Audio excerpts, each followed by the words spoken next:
Let's do a quick broadcast about super soldiers and anybody who's curious what an actual super soldier is. There's a lot of talk online about what it is, a lot of people claiming to be super soldiers and putting out some psychic stuff, etc.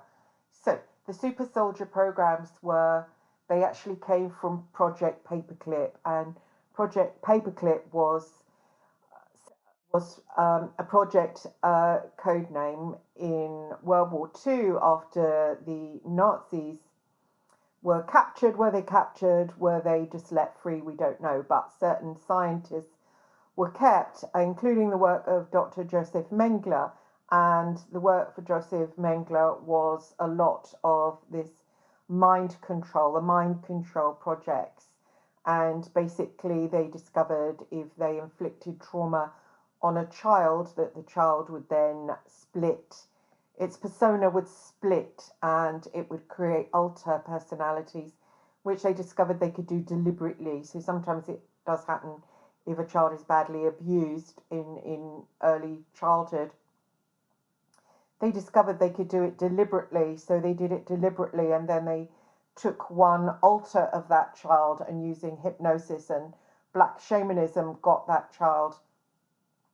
the core personality, and the core personality was programmed, and it was programmed to react to certain triggers using things like the Alice in Wonderland story, because it's an occult story. I don't know whether Lewis Carroll wrote it for that purpose or they just used it. If you notice, it's got a lot of chessboards in it and certain pieces, and of course through the mirror is a portal, and then Alice gets very tiny, which you can do when you're traveling in the shamanic realms, the dream time, astral, whatever you want to call it.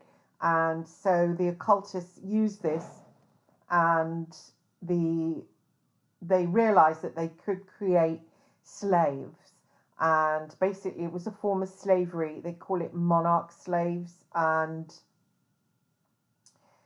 it's called monarch slaves because the monarch butterfly always returns to their master, and the masters, the handlers, they use the white gloves or Freemasonry, and this is symbolized by also the white rabbit controller. And it's a very interesting program. It's, of course, deep black shamanism and of course, occult magic. Solomonic magic, I would say, is used, and it's carried out, a lot of it, according to Fritz Springmeier's book, How to Create Illuminati Mind-Controlled Slave. I think that's the title, it might not be. It's easy to look up Fritz Springmeier. He also wrote Bloodlines of the Illuminati. It's quite a complex book. It's got a lot of details because Cisco Wheeler, who co-wrote the book, used the information that she gleaned. I don't know whether she was a victim or a handler. Also, that can be looked up under Cisco Wheeler. There's a lot of interesting work. I've studied this since 2016 when I wrote my second book, In for the Kill, and was contacted by somebody who said that I was a monarch, and I, of course, didn't believe her, or this type of program existed. I didn't really want to know because I thought, one would become unpopular if one wrote about something like that, and it would be easy to mock somebody who spoke out about stuff like that because it was like woo woo, I can't think of a better word. So I wasn't really interested. I felt very uncomfortable about this person contacting me about it, but they did put me in a Facebook group where I spoke to other people, and I had always wanted to access a lot of my childhood sexual abuse by my adoptive father. And there was an incident when I was in Dublin. I was aged about between the ages of 7 and 9, I would say. And he always took me over there to sexually abuse me away from the family home. So it was very small. We shared a bed then over in Dublin, and there was a particular occasion where I felt as if a big chunk of myself had split off and I wasn't the same person afterwards. And I always try to access that to find out, exactly what went on there, what was different from the other sexual abuse that he put me through. And so trying to reach it, I had used EMDR, primal therapy, a lot of those different therapies. And I was speaking to someone in the group about that, and they said, what is there when you look for it? And I said, it's a screen. I thought it was a mental block, but they made me aware that it was actually a screen. And then she asked me what was on the screen, and I said, well, that's easy. It's a cartoon. It's Donald Duck. And she said, it's classic Donald Duck control. So I felt very uncomfortable with that again, but I Googled it and it did come up. And I started to look through my life. I had written In for the Kill, which is my life story. And, I was being trolled by somebody really aggressive who was saying, your stupid adventures, your life that doesn't make sense. And it's interesting, trolls. They can bring you to an awareness of yourself. And I started to feel very uncomfortable, and that my life was a series of adventures that didn't actually really make sense, but there were a lot of effort put into different things. And my book was about interviewing two world famous serial killers. I say interviewing because I later became a journalist, and I had gone from a children's home into working for XMI6 detective agencies, and I didn't feel that there was anything unusual about that, because of course you look round and there's other people doing the same thing,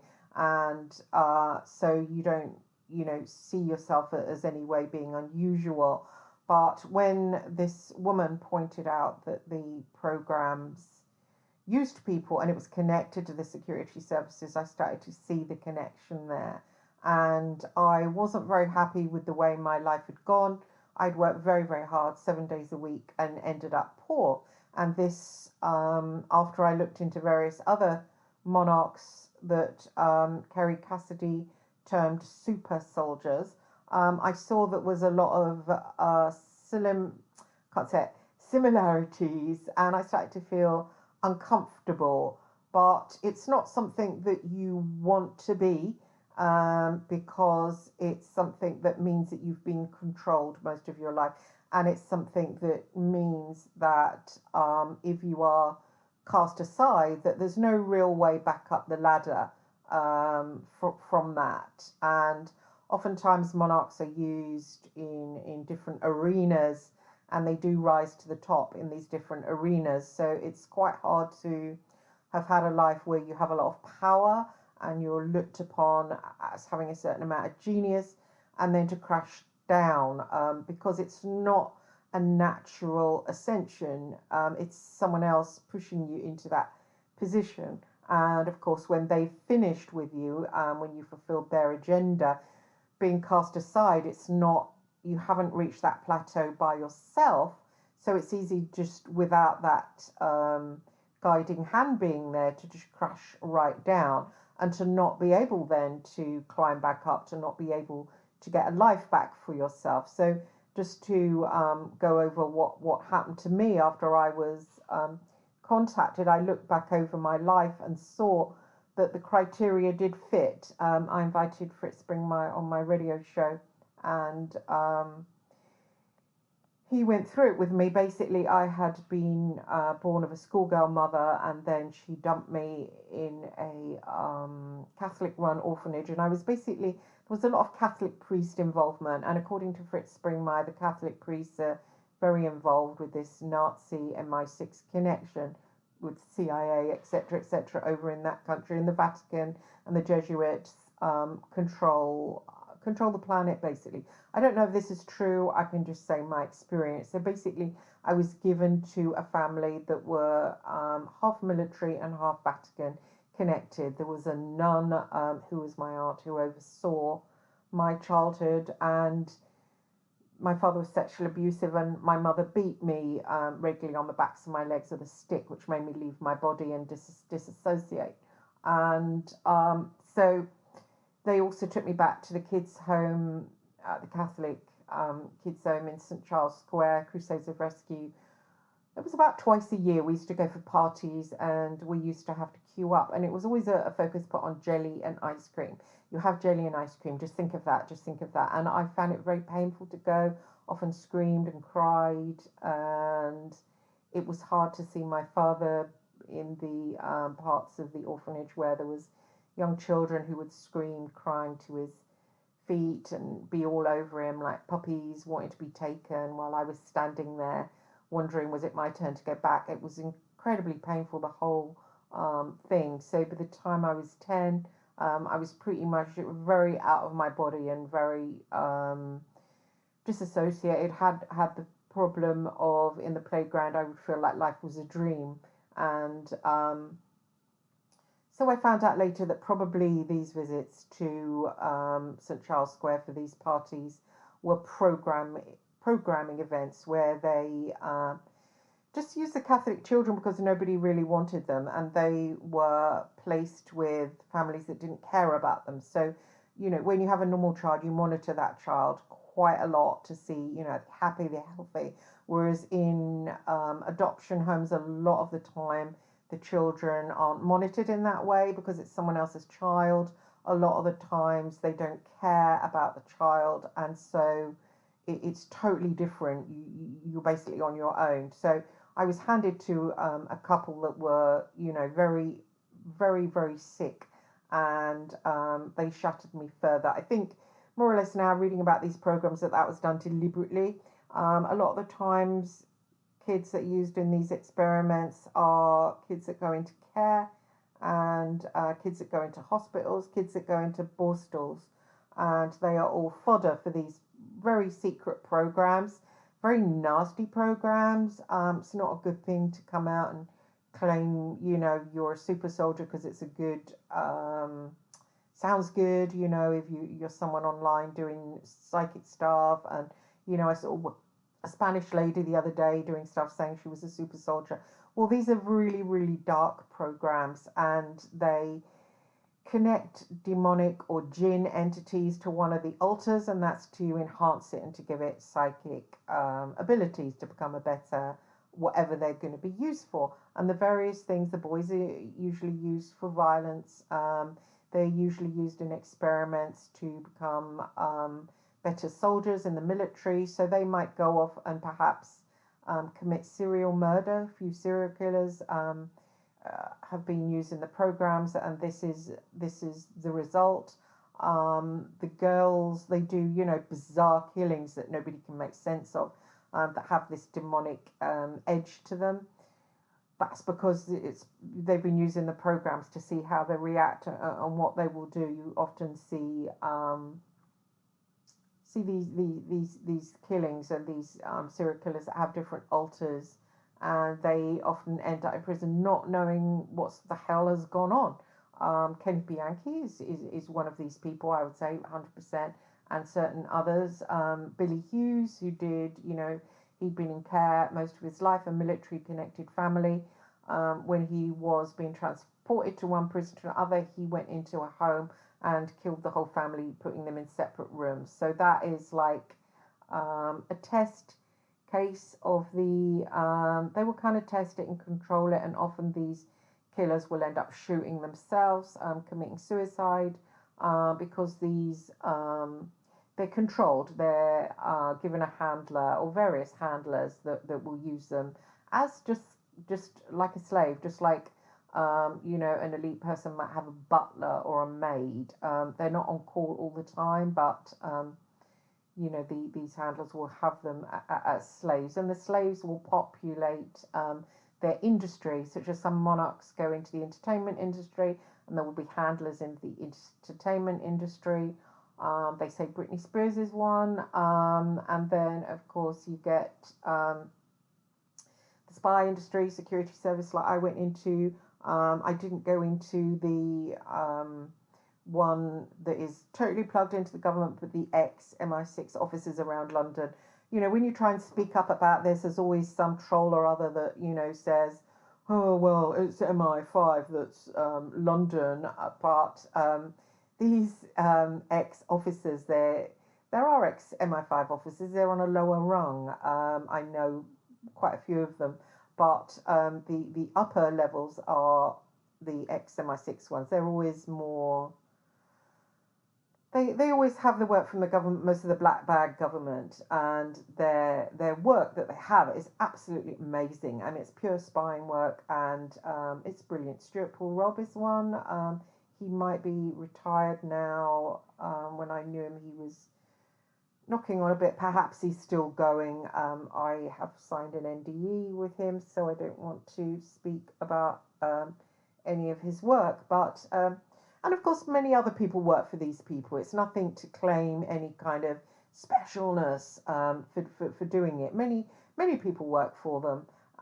They have a network of people that work for them. I, since the phone hacking, do not work for any of these agencies. That was my tumble down. So basically, I went from working for the agencies and hopped over to Fleet Street via a boyfriend called Phil Hall, who wrote a story about me visiting a certain serial killer. And it was a very destructive story. It more or less halted my climb in the spying industry. And so I had no other choice but to follow him into Fleet Street, and was pretty much used and battered about in Fleet Street for all the work that involved danger, and ended up with post-traumatic stress disorder from working there. Hopped out of there, and after I brought in somebody who again worked for the ex-MI6 agencies, John Boyle, and he brought in phone hacking that crashed the news of the world. So looking back over my life, I see the different things that I could have possibly been used for.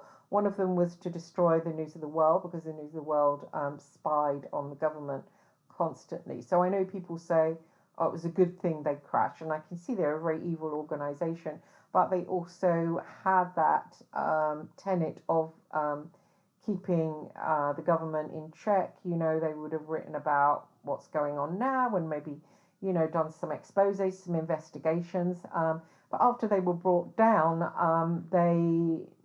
which people don't even realize, they think it was just them getting out of control. But of course, yes, there was stupidity involved, but it was planted in there. That's why John Boyle is not mentioned in Nick Davies' book. Nick Davies, again, is all very happy to get a payoff from the left-wing politicians that are taking over right now. So nobody wants to know that it was a operation by the government. It just seems, oh, it was just a load of silly news editors, and indeed it was that, but they were, you know, fed their stupidity, manipulated, and that's why John Boyle isn't mentioned at all, ever, anywhere. So that is quite interesting, and so looking at that, I saw that, you know, I had been used. When I was approached by Nick Davies to do a talk with The Guardian very early on in 2009, I agreed that I would. I was supposed to meet him the next day to do the tape, and that night I went to sleep and I had a dream, and in the dream I was stepping over white rabbits, and I kept walking on them until I was just literally cutting them up with my heels, and I turned round and there were white rabbits everywhere. Now, I knew enough about the occult to know it was a occultic dream and how to solve it. So I turned around and said to the white rabbits, who are you? And they answered in unison, we're Murdoch's army. And I was totally surrounded. They were even underneath me. They were above me. And I woke up in complete terror. And I rang Nick Davies and said, I changed my mind. I'm not doing the sit-down talk with The Guardian. And he said, might I ask why? And I said, I had a dream about white bunny rabbits. And it was a joke at the time, but it had really affected me and it had turned me around. And this is before I knew about the programs.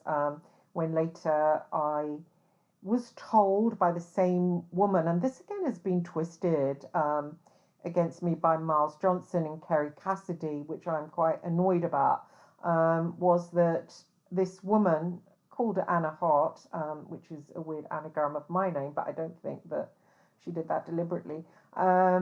She said to me, no, she didn't tell me. She had done a post on the Facebook group about somebody called Colonel Michael Aquino that had invented these programs. Now, of course, as an investigative journalist and as a private detective and as a Scorpio that's just naturally completely curious, obviously, if I have been a part of these programs and I didn't know whether I had or not, still don't, you're going to be curious. So obviously, I tried to contact him, found an email online, sent him an email, could I talk to you about the Monarch programs? Have you ever been to London? And I actually found online a letter that he had written to somebody about being in London around the period that I was going in and out of St. Charles Square. He said to me, I've never been to London, complete lie. And then I had a really weird encounter. I was trying to go to sleep. I saw a white rabbit in front of me. It was in my mind's eye. And at the point in that group, one of the girls in there had told me to keep a notebook of different sides of me. And there was one side, but I got a notebook for, and it was like I could see it. It was like covered in a kind of a white kind of snow. And all that part of me had written in the notebook was Project Aquino. And when that white rabbit appeared that night, it was only that part of me that followed him, came out of my body, followed him, went horizontally for a long, long time in the astral, very, very fast. And then it stopped, quivered in the air, and then went plunging downwards. I followed it, and it landed with a bump at the bottom of what seemed like a rabbit hole. And then he turned to me. I recognized him as a Michael Aquino that I'd seen pictures online. He asked me, what did I want? Why was I interested in him? I said, I want to know if I was part of the Monarch programs. And which I've come to know now as the Rabbit Hole Children Experiment, because this is how they are called and this is how they are directed. So anyway, I told him this, and then he said, what are you looking for, you personally? And I said, I suppose love. And he led me down a corridor and showed me what I think is Metatron's cube. And he told me to climb inside and that I would be able to go inside the mind of anyone throughout history that I chose, including Henry VIII, Jesus Christ, or anybody. He didn't say Jesus Christ, he said anybody through history. I then thought of Jesus and said to him, but isn't that unfair on Jesus? And as soon as I said the word Jesus, I found myself back on my bed, back fully in my body. And I then emailed him in the physical and told him what had happened, expected a no response to something like that, because indeed it seems crazy. He sent back a link to the Alice in Wonderland, the White Rabbit song by, oh gosh, I can't remember the name of the Jefferson Starship, I think, the White Rabbit song. It's used in the Alice in Wonderland film too. And he sent back a link to that, and he said, I'll have to get Grace to add the lyrics to include our little adventure. And then I had a week of horror. But every night when I tried to go to sleep, he would pull me out of my body via my feet and take me to somewhere, and I was trapped back in my childhood home. And I remember I was banging on the windows of my childhood home, and I was stuck with my brother, who very much tormented me, and I was screaming, but nobody heard the scream, and I was banging on the windows, and he detained me in the astral there. So every night I was pulled, when I was trying to go to sleep, I was pulled out of my body, kept fully conscious, and trapped in that room where I was banging on the window with my brother. And yeah, I don't really want to talk about it too much. It was really bad, and it happened for 3 or 4 nights, and I was going up the wall because basically I wasn't getting any sleep. And you hear about people that are abducted by the Greys, and this is what they go through. So it's not as, I was thinking, why are people upset when they're abducted by Greys? It must be an amazing experience. But no, this is what they experience. They don't experience any break from life, and we as human beings have to have that break for, it's not good to be continually conscious. For that week, I was continually conscious, and it was very scary. because I wasn't experiencing what I naturally know as sleep, I was expecting myself to be very tired in the day, but I wasn't tired because my body had slept, but my consciousness had been awake, trapped in this place. It was terrifying, actually. I thought it wouldn't end. I spoke to Laurie and Fenton about it. She told me it's what's happened to people when they're abducted by the Greys and they get taken to somewhere called the slots, and sometimes they get pushed in there and will never get out. So that wasn't great news. I was really, really terrified. I contacted someone called Douglas Dietrich because his name came up when I googled Aquino, who had put me there. He invited me on his radio show. We talked together and became friends. Since then, have not, fell out over something or other silly. And he gave me the radio show with Revolution Radio. He said, if you share about what's gone on, you will find yourself healing. It didn't really work. The problem is when you come out and talk about this to other people, you get the black magicians out there that attack you. I don't know why. Maybe it's just you trip a tripwire, or maybe it's the handlers themselves that attack you. But you have then no choice but to become a magician yourself. You have no choice then but to study magic yourself. You can pray against it, only goes so far. There is also the fact that you have parts of you taken. When I realised that I probably had been in the programs, you look back at your life, and I saw how I'd had a very, very strong altar. And it's odd because looking back, first of all, there was the kids' home, then there was the adoption, age 4, coincidentally the same age as James Casbolt says he was adopted. I don't know, is that, I don't know, is that true? I mean, I have my adoption papers. Probably he has his if he was adopted. Some people have said he's not, he really looks like his mother.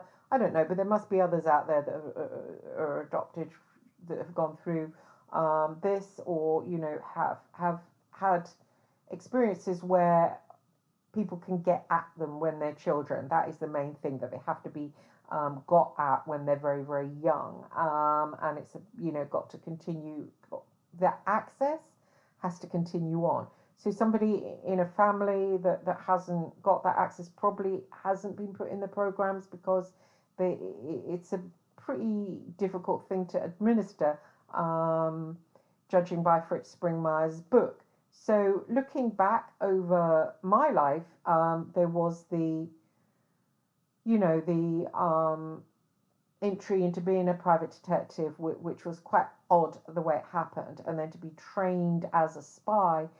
It's quite odd, but as I say, one doesn't find that unusual when one looks around and sees other people doing it. You can't, oh, aren't I special? When there's other people there, there's other people in the offices, there's other women there in the offices. It's just a job, really, and it's, wasn't a great job, not really, because after a while, it will get samey. After you've been in it 10 years, there isn't an investigation that you don't really know how to work out. So after a while, it's like anything, you want to do something else. So then jumping to Fleet Street, I noticed that I used to get things in dreams come to me, and it was like I would have a psychic urge to go and do something, specifically the Real IRA. I covered a story in Northern Ireland, and on the way back in the airport, there was a book called The Dirty War by Martin Dillon, which I picked up and thought, oh, I'm not really interested in Belfast, but I will read it anyway. And so I was reading it, and just when I got to the bit where they torture people who they're suspicious of, I put down the book and felt breathless, and I thought, hang on, is this something I'm going to get involved in? And I remember going to the church and sitting there and asking God and saying, is this something for me? And it was like I knew that I was being fed certain things. Like when I joined Fleet Street, I felt the idea to join, just arrive as a kind of a idea, and yet not an idea. It's a strange thing to, but I always thought perhaps I had spirit guides. I always knew that I was a walk-in. from age 19. So I had this spiritual connection. And I just thought, I was being guided in my life to a certain outcome, to a certain fruitful life.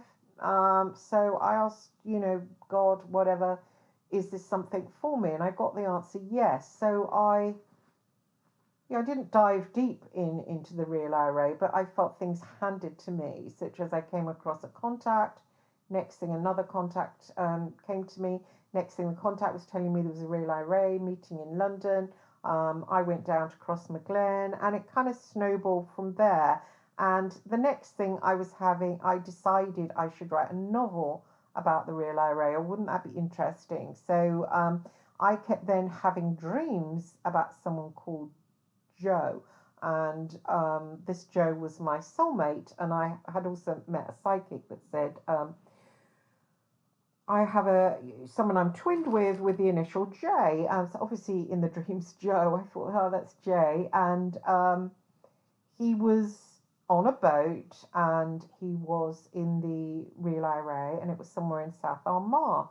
And so, having had prophetic psychic dreams before, and being incredibly psychic since early childhood, I assumed that was spirit telling me, "Oh, I should go there and look for Joe." So I went over there and began a relationship with one of the real IRA commanders. I didn't intend on doing that; just kind of happened. If you're going to bury yourself in an organization to find out the hidden members, you're going to use every tool that you need to use. So that was almost like a tool to use myself in that way. And I noticed that in the phone hacking, bringing in John and giving him to a news editor that I knew really, really well. So the trust was there with the two people I was linking together. So what happened in Northern Ireland, I ended up having a relationship with this man and this real IRA commander, and getting very burrowed in there, and going to his house, going to the Emerald Bar where they drink, and really burrowing in. And then the Sunday Times picked me up and started to use me on stories, and started to use me to connect to the UDA as well. And I found myself writing a story about John White, the head of the UDA, and that he was going to talk peace to the INLA. I also knew the INLA leader, the Dark Cloud. And then a story I didn't think, it was a bit of a kite flying story, the talk peace, ended up on the front page. And then a war started between C Company, John White's, and the A&B UDA company. And it ended up with a lot of murders taking place, and C Company having to leave Belfast. So I saw myself as possibly being responsible for that. And then the next thing, the IRA commander that I was having a relationship ended up in jail. So I was looking behind me and seeing, a newspaper that I had given the phone hacking to was dead. There's one grave. The real IRA commander, there was another grave, and the UDAC company, there was another grave. I didn't think anything of it. I thought maybe I'm just, one destructive bitch who brings bad luck to these quite powerful individuals. But then, of course, when I was contacted by Anna and told about the programs, I began to see it in a totally different way, and to see that maybe I was this schmucky, and they say super soldiers, but actually it's like a donkey, really. It's like a donkey. To be used. I was highly in danger out in South Armagh there, in the bed of a house of a real IRA commander. I'm English at the end of the day, and I've also worked for detective agencies that are MI6 connected. He didn't, I kind of told them about my background, but, there was a lot of suspicion there to start with. But you never know when these people are going to get really, really paranoid and just turn and look at you and say, hang on. But what was very interesting, the real IRA commander said, at one point I remember sitting with him in the Emerald Bar, and he said to me, "You're two people." And I said, "How do you mean?" He said, "One is depressed, moody, weak, stupid. That was the real me. I mean, that's the me I know as me, as Christine. And I am all of those things. I do own it. And I thought, you're describing me, mate. Hang on. And he said, and the other one is just really amazing. Someone who you know, who I wanna be with. Where is she today? And I felt annoyed, angry. I thought, you know, very, very angry actually at the time. But I didn't actually think anything of it back then. I thought he was being an armchair psychologist. And then later on,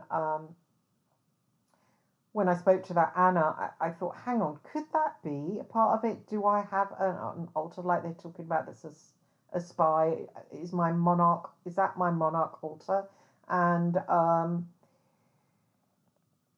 interestingly, I can look back and see how I would do like daring things, such as go to the house of a real IRA commander, you know, spend the night there many times and sit in the Emerald Bar. Me now, I would never do something like that. It's crazy for a kid. It's actually crazy. It's actually beyond stupid, beyond crazy, beyond dangerous. Because you don't just die easy. You get the sitting on a cooker, you get the torture, and they would keep you for weeks and weeks to torture you and ask you what you're playing at. And so I've been warned since I wrote my book not to go back to Northern Ireland or Ireland at all. I don't think if they listen to this, they would even believe it. It sounds so far-fetched. I don't think they believe in the Monarch programs or super soldiers. So I don't think I'm putting myself in danger at all. So what happens? You spy, but you don't spy consciously because you're not consciously a spy. Therefore, you're a better spy. And they say that you can download information just by touching. I mean, I was all over him. I was all over the Emerald Bar. If that did go on, I'd have been pretty damn good at it. You know, so I don't know if it's true or not. The jury's out on whether it's true or not, but I did notice that part of me for sure. And I also had a big problem, whereas I would go there pretty happily. I would get a newspaper, mostly the Sunday Times, to pay for my flights, to pay for my hotel, to pay for, you know, having a good time out in Northern Ireland. And I would notice that I would do something quite daring, like, you know, even being in South Armagh, quite frankly, is daring in itself. And then sometimes when I would be there, I would click into a different state of mind. And I would be absolutely feeling, one, abject terror, two, what the hell am I doing here? I would obviously remember going, but it's very hard to describe actually. It would be like, almost like you'd had a drug, like cocaine, to get you there, and then the cocaine was wearing off. That's the kind of feeling. The bravery wore off, kind of thing. And I would be like a shit case. And I would be beyond terrified, beyond scared, because it was me. It was actually me now. And you know, who'd want to go there, quite frankly? And I would be scared. And I would think, I've got to get out of here really, really fast. And it's quite hard if you're just sitting with somebody around their house or, you know, out in the countryside in their car. There was a lot of that went on. And I would have to feign that I was sick. Oh, I feel really sick. I've got to get here. I've left my tablets back in the Europa in Belfast. Damn, I've got to get to the... I made up so many lies, but it was actually hard to contain my terror. So I would actually be feeling very, very scared and have to hide it. And that went on quite a lot, and they would notice that. And so that is how an actual someone that is spying probably would behave. But I look back now, because I wasn't obviously spying. I would never do something like that. Who would? I mean, you'd charge millions, wouldn't you? You say, spy on the real IRA? 5 million in my bank account, please. The idea that I was doing it for free absolutely fills me with rage, deep, profound rage. If these programs do exist, if I was in one of them, beyond angry about it, beyond angry, with a massive thirst for revenge, because literally I have worked since I was in care right up to 2010, beyond hard. I didn't have time for friends. I didn't have time for a social life. 7 days a week, I was working, and I had nothing to show for it. I was always manipulated. If ever I looked to buy a house, I would sit outside and get visions of no, no, no, you shouldn't do that. Don't do that. I did buy a house at one point. I had the idea, you should sell this, you should sell it. And dreams, oh, you should get out of it, you should go back into rent it. And this is how it goes on. And often, I've read that people are used as these slaves. They're not allowed to get any personal power. They're not allowed to network for themselves. They're not allowed to accumulate anything, because if they do wake up, and at a certain age, you're supposed to wake up. If you do wake up, it's not good if you're powerful position in society. People will listen to you. If you're a schmuck living in grotty rented apartment, people are going to think, who's that loser now? What's that loser saying now? So that is the quandary. And also coming forward, telling your story. Again, there's other people coming forward saying these things. You get a lot of targeting with, oh, that person's evil, this person's evil. I think the Basis Project, people have come forward there. That is most 100% a trap, I would say, because a lot of people that have come into there, it's been like a net that squashed them. I was talking to my friend Sean the other night, and talking about Max Spears and James Casbolt, who what one was murdered out in Poland, the other was absolutely destroyed. You know, God knows where they are, but certainly not giving it out information to anybody, which is right needed, I would say, with what's going on right now. And so that's what the base is. I know for my part, as soon as Max Spears died, I was spoken about on Kerry Cassidy's show by Miles Johnson, saying that because I worked for XMI6 agencies, I was somehow involved in his death. And then somebody else coming forward saying, because I bailed off my show, I'm somehow connected, which I found offensive to start with. But since they, just to forgive these people, because sometimes they are, in the programs and are used to sort of have these, like, squabbles. One thing I've found good is that when people who've been in the programs get together with others and they offer each other healing and strength, and that is but too few times that happens. Too few times that happens, because handlers do not want people to get together. They don't want friendships. They prefer competing, and there's who's the best super soldier. It's just crazy, because everybody talking from a position of powerlessness. I know I'm in a massive position of powerless. I'm very angry about the programs. I'm learning magic. I'm learning how to control the Djinn. Why? Because the Djinn are what's connected. I don't know why that is. No idea. But I know they use the Djinn to connect to us. Maybe they awaken the Kareen. We're supposed to all have a Kareen Djinn. I don't know, but I know now that I communicate with my own personal Djinn, and I'm learning how to enter their world, the Kath, and how to get what I want from it, and how to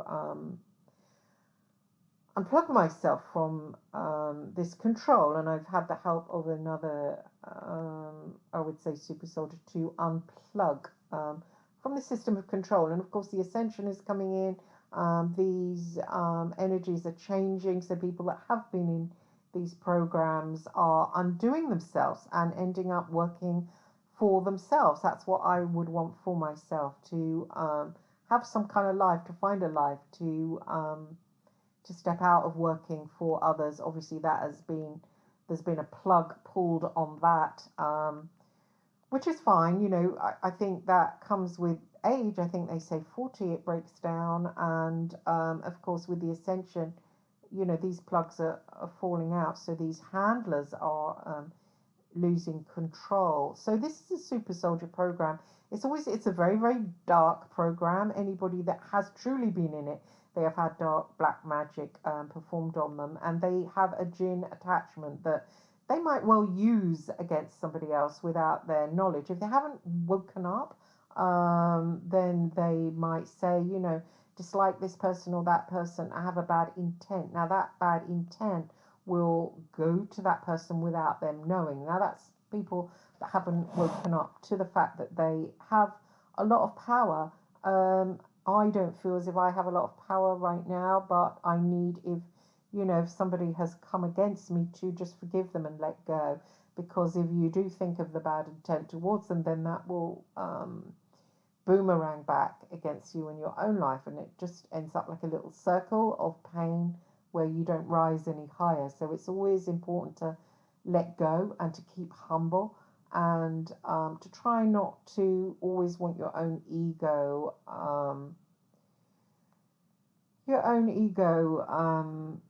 feeding. My ego, I can tend to be. I was talking to somebody last night online. I do find them attractive, and I said something about, adding a kiss to my message in Messenger. I said, oh, I just, want to say Happy Easter, and just putting a kiss, but nothing, platonic. And they said back to me, oh yeah, I'm not into women right now, whatever. And I just took that as a massive rejection and insult. And then I thought, no, I shouldn't. It's just them making a point. I don't need to feel bad about this or that, or have an overreaction.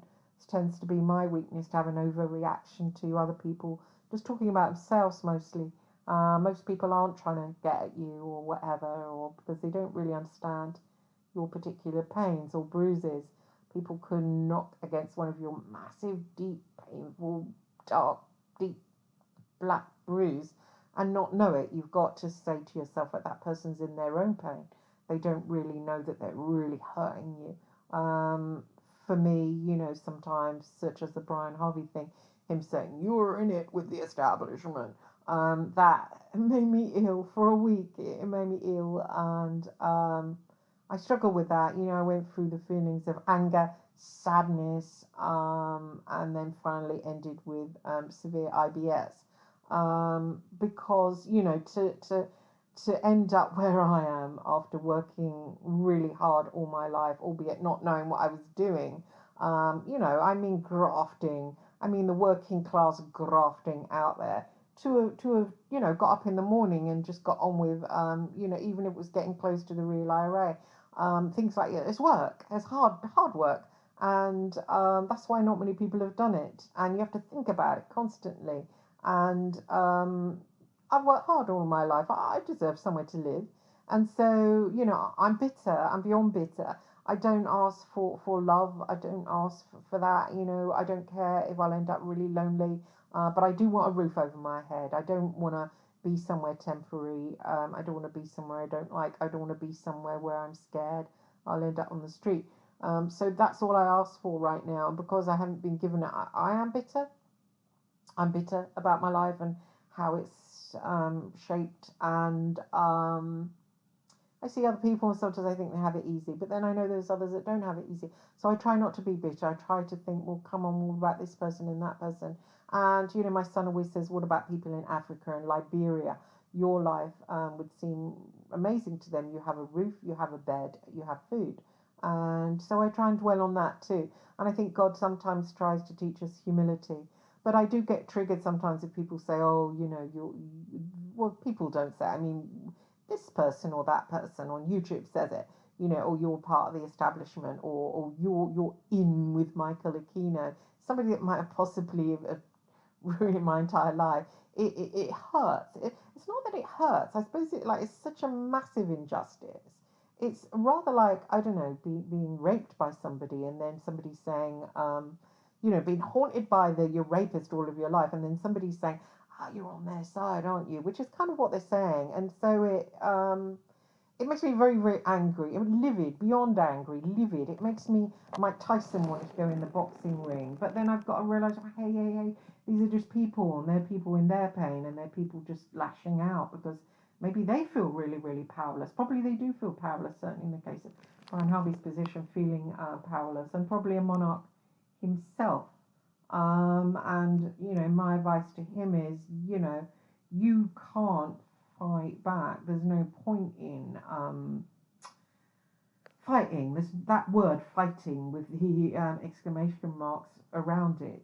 It doesn't work because if you see it like they're a flame, and if you become a flame too, you just join the fire. So I learned a long time ago that when you're certainly in a battle and see yourself when you feel like you're in a war, is to become like a flower. And somebody said to me, you fight with the flame of love. And it is a very difficult thing to do. And I was in mid battle the year before last, very very bad. When ended up homeless, and I had lots of lots of things coming towards me. I was very in a dark place. If it wasn't for my friend Ash, who again fallen out with her, that I wouldn't have survived, I don't think. And but when I was going through it, somebody said to me, when you're in the depths of that kind of fight, the only way out is humility. Become as humble as it's possible to be, as humble as it's possible to be. And so I did that. I just took my ego right out of it. I didn't see it as a battle. I just thought humble, humble, humble, humble. Think of Christ on the cross. And I humbled myself. Being humble is kind of different. It's a really kind of odd thing to learn. So all my reactions with others at that point was massively humble. If they would say something very, very offensive to me, I would like humble back. Yes, you might be right about that. I think this, but you might be, you don't be a victim where you think, yes, you're right, I am a worm piece of shit. But say, I don't agree that I'm a worm piece of shit, but you have a right to your own opinion. That's humility. And it's a really kind of interesting, hard thing to be. And so when you find yourself at that war pitch, it's best to take yourself right down to that humble, as I said, not a victim, but in the position of humility, where you state your reality and then you state the other person's reality, and offer them love. It's bloody hard. So I found myself, and I did get out of it. I did get out of it by praying the Psalms and praying prayer. Actually, it was a miracle. It was God came down. So I hope God is with me, and I think God is the only way that you can get out of it. I mean, I don't think there's a choice between Jesus Christ and working with the Djinn. People might disagree with me there, but if you think about it, Jesus Christ is God. God made the Djinn, therefore they are part of us. So I don't know that much about it. I'm agreeing completely. I know I don't like being in the position I'm in because I have fear. But then again, you have to look at that and think, what about fear? Fear is wrong to have fear. It's not.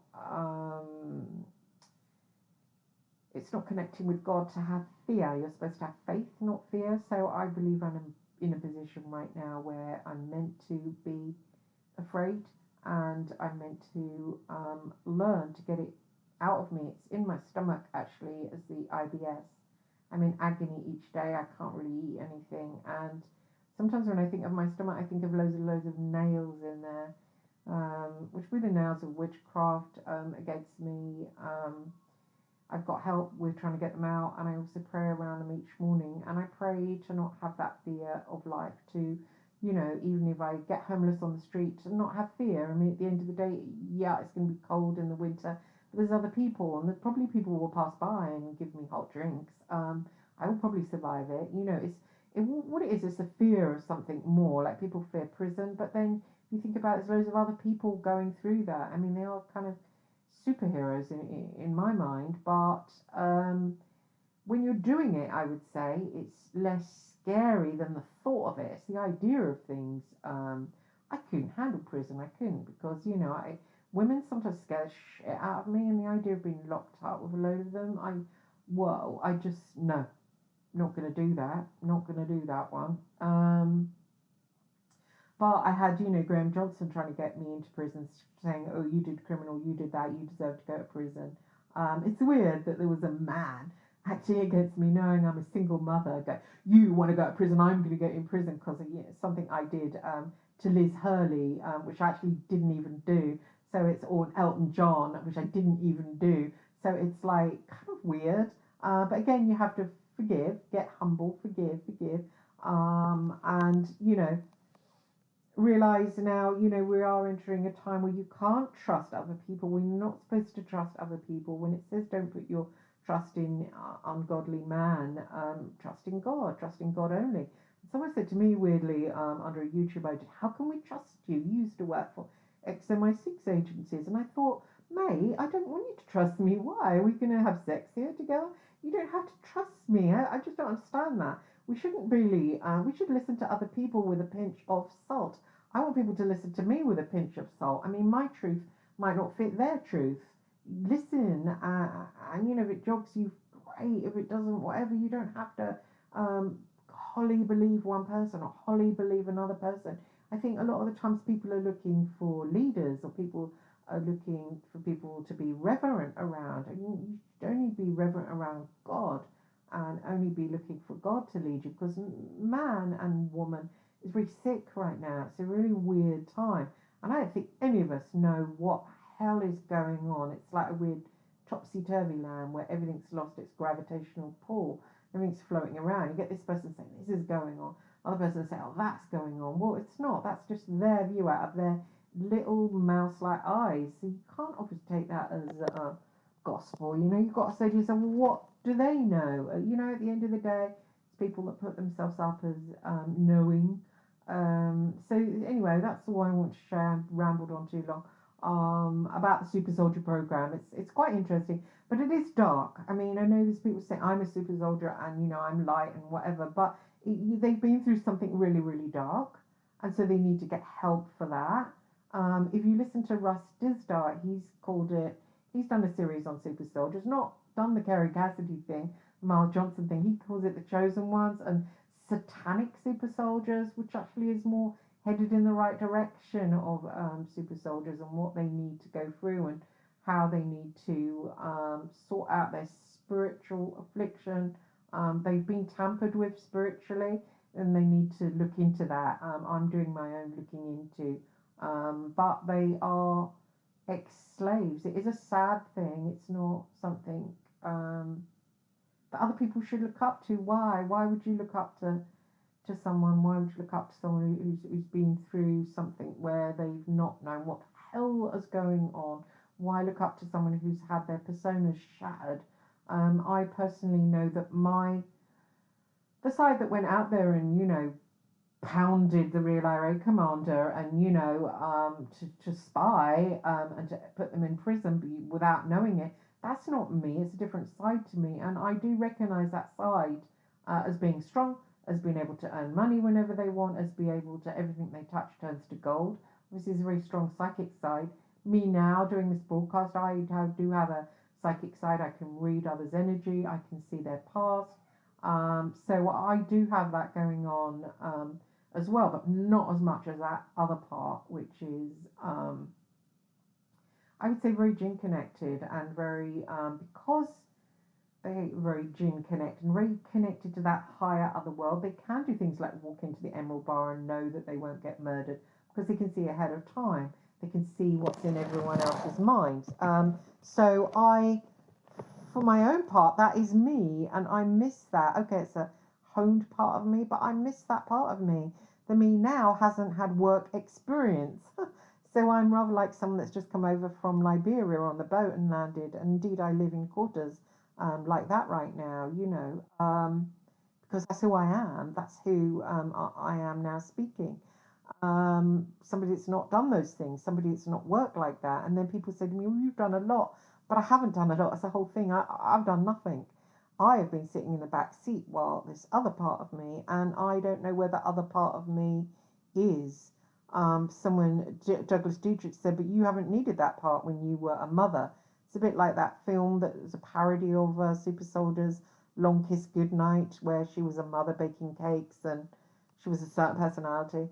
And he said to me, but you don't need that other personality when you're being a mother. And indeed, but my son's now 18, so I've just been thrown, as they call it, to the freedom train, and it doesn't feel nice because you're nothing. You don't, I'm here and I'm nothing. I'm a scrap of struggling. I just feel like a maggot. I just feel like a maggot, just a maggot that has no direction, that has no life experience, that is nothing, that has no power. That's how I feel. But I suppose that's measuring it to the other side of me and the things she did, and who she met with and who she was, who she was working for. So it's, yeah, I'm not that person. So it's difficult. It's weird.